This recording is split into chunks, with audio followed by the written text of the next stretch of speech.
I'm wondering, bakit Aurora ang pangalan ng probinsyang to? Aurora Province wasn't always on the map. Dati, bahagi ito ng Quezon Province at tinawag na District of El Principe.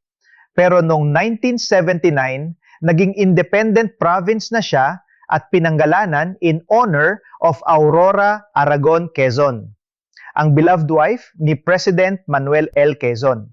Si Aurora ay hindi lang First Lady, isa rin siya matapang na humanitarian at civic leader.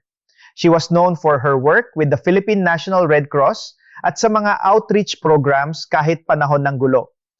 Nakakalungkot lang, she was ambushed and killed in 1949 sa Bongabon, Nueva Ecija habang papunta sa Baler, ang hometown nilang mag-asawa.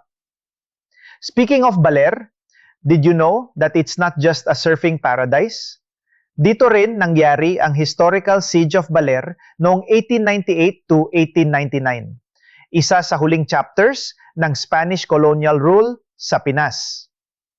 Aurora today is known for its majestic mountains, rich forests, part of Sierra Madre, at syempre, mga beach na perfect for surfers and soul searchers.